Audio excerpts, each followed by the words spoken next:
नमस्कार, मैं हूं धर्मेंद्र। आप देख रहे हैं ऑनलाइन न्यूज इंडिया। इस देश में हर कोई इंतजार कर सकता है, लेकिन इस देश में धर्म का मुद्दा इंतजार नहीं कर सकता। और वो धर्म का मुद्दा, जिस धर्म की तथाकथित सरकार अगर सत्ता में हो तो फिर क्या ही कहने। योगी आदित्यनाथ की सरकार किस तरह से कोरोना काल में असफल होती हुई नजर आई, ये सबने देखा। लेकिन जब कांवड़ यात्रा की बात आई तो योगी आदित्यनाथ की सरकार ने मंजूरी दे दी, लेकिन सुप्रीम कोर्ट के इस पर कान खड़े हो गए और सुप्रीम कोर्ट ने इस पर सू मोटो लेते हुए योगी आदित्यनाथ को फटकार लगाई है। योगी आदित्यनाथ की सरकार ने मंजूरी दी थी और सुप्रीम कोर्ट ने योगी आदित्यनाथ को जवाब तलब कर दिया कि 2 दिन के अंदर आप बताइए कि किस तरह से ये कांवड़ यात्रा की मंजूरी आपने दी। सुप्रीम कोर्ट ने इस पर फटकार लगाई है। बड़ी खबर आई है इस वक्त की। ये खबर आप देखिए ऑनलाइन न्यूज इंडिया पर, यह खबर लगी है। कांवड़ यात्रा की मंजूरी पर सुप्रीम कोर्ट ने योगी आदित्यनाथ को फटकारा, दिया 2 दिन का अल्टीमेट। 2 दिन का अल्टीमेट दिया है। पूरी खबर आपको बताते हैं।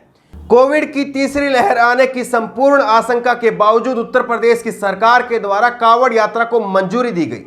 यूपी सरकार के इस फैसले के बाद सुप्रीम कोर्ट ने यूपी सरकार को फटकार लगाते हुए जवाब तलब किया है। और सुप्रीम कोर्ट ने क्या कहा है, जस्टिस रोहिंटन नरीमन की अध्यक्षता में यह संज्ञान लिया गया और इसमें कहा गया कि कोरोना काल के दरमियान उत्तराखंड की सरकार ने कांवड़ यात्रा पर रोक लगा दी, तो यूपी में शर्तों के साथ जो यात्रा की इजाजत दी गई है वो आखिरकार क्यों हुई है।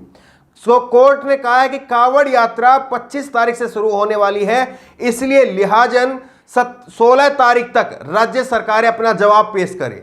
अगली सुनवाई 16 तारीख को होगी, 16 जुलाई को अगली सुनवाई होगी। और सुप्रीम कोर्ट ने कहा कि 25 तारीख से जो कांवड़ यात्रा शुरू होनी है उसके लिए 16 जुलाई तक आप सब हमारे पास में अपनी रिपोर्ट देंगे। यह सुप्रीम कोर्ट ने कहा है। देखिए किस तरह से जब कोरोना के समय पर कुंभ को नहीं भूलना चाहिए, किस तरह से कुंभ हुआ और कुंभ में हजारों की संख्या में लोग संक्रमित हुए और बड़े पैमाने पर लोगों की मौत भी हुई, जिसमें सामान्य लोग भी थे, जिसमें श्रद्धालु भी थे, जिसमें साधु संत भी थे। लेकिन उन सब के बावजूद कैसे आखिरकार अपना एक एजेंडा, अपना एक वोट बैंक सुरक्षित करने के लिए यह सारी अनुमति दी गई। और इसके पीछे की मंशा क्या है, इसके पीछे की राजनीतिक संदेश क्या है, वो आपको बताएंगे। योगी आदित्यनाथ की आखिरकार मंशा क्या है और योगी आदित्यनाथ अपना राजनीतिक संदेश क्या देना चाह रहे हैं, वो भी आपको बताएंगे। लेकिन उससे पहले आप उत्तराखंड के नए मुख्यमंत्री पुष्कर धामी को सुनिए। पुष्कर धामी कह रहे हैं कि कोई भी ईश्वर नहीं चाहेगा कि उसके श्रद्धालु मर जाए। ये वाकई स्वागत योग्य बयान है। पुष्कर धामी ने जो कहा है ये वाकई स्वागत योग्य बयान है कि कोई भी ईश्वर नहीं चाहेगा कि उसके श्रद्धालु मर जाए। लेकिन किस तरह से खतरे को देखते हुए ये कांवड़ यात्रा की मंजूरी दी गई योगी आदित्यनाथ की सरकार की तरफ से, और इसीलिए सुप्रीम कोर्ट को इस पर सू मोटो लेना पड़ा। आप पुष्कर धामी को एक बार जरा सुनिए। हम सभी से अपील करते हैं कि चूंकि कोरोना महामारी चल रही है, इसलिए लोगों का जीवन बचाना ज्यादा जरूरी है और भगवान को भी अच्छा नहीं लगेगा किसी की जान जाएगी।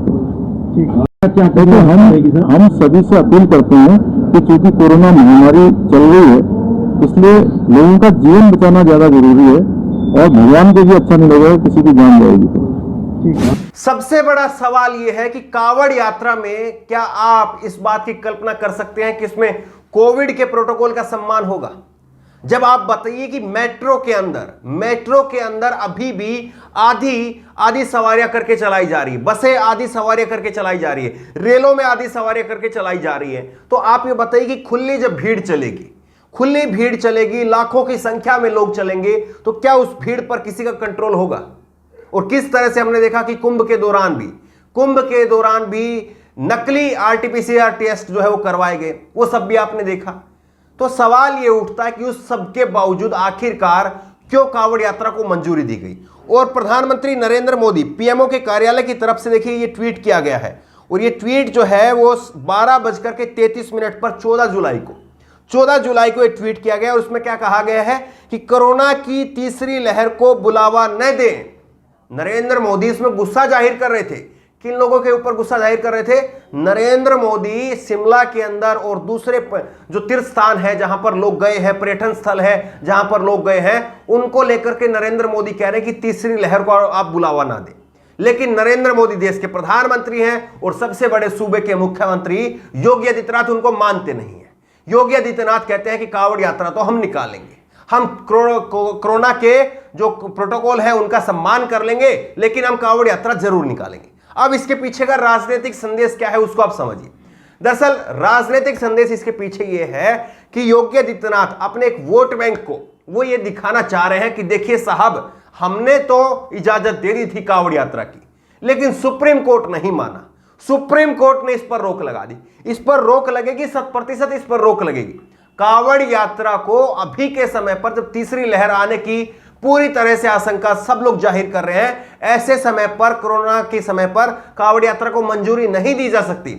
और लेकिन सवाल यही था कि अपने वोट बैंक को बचाने के लिए, अपने वोट बैंक को यह दिखाने के लिए कि हां हम आपके धर्म के हितैषी हैं, हां हम राम भक्तों की सरकार हैं, यह बताने के लिए योगी आदित्यनाथ की सरकार ने मंजूरी दे दी।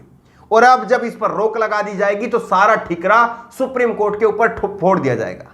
यह नहीं बताया जाएगा कि किस तरह से हम तथाकथित हिंदू, तथाकथित राम भक्तों की सरकार होने के बावजूद गंगा के अंदर कैसे लाशें तैर रही थी। इस पर कोई जवाबदेही नहीं होगी, इस पर कोई बात नहीं होगी।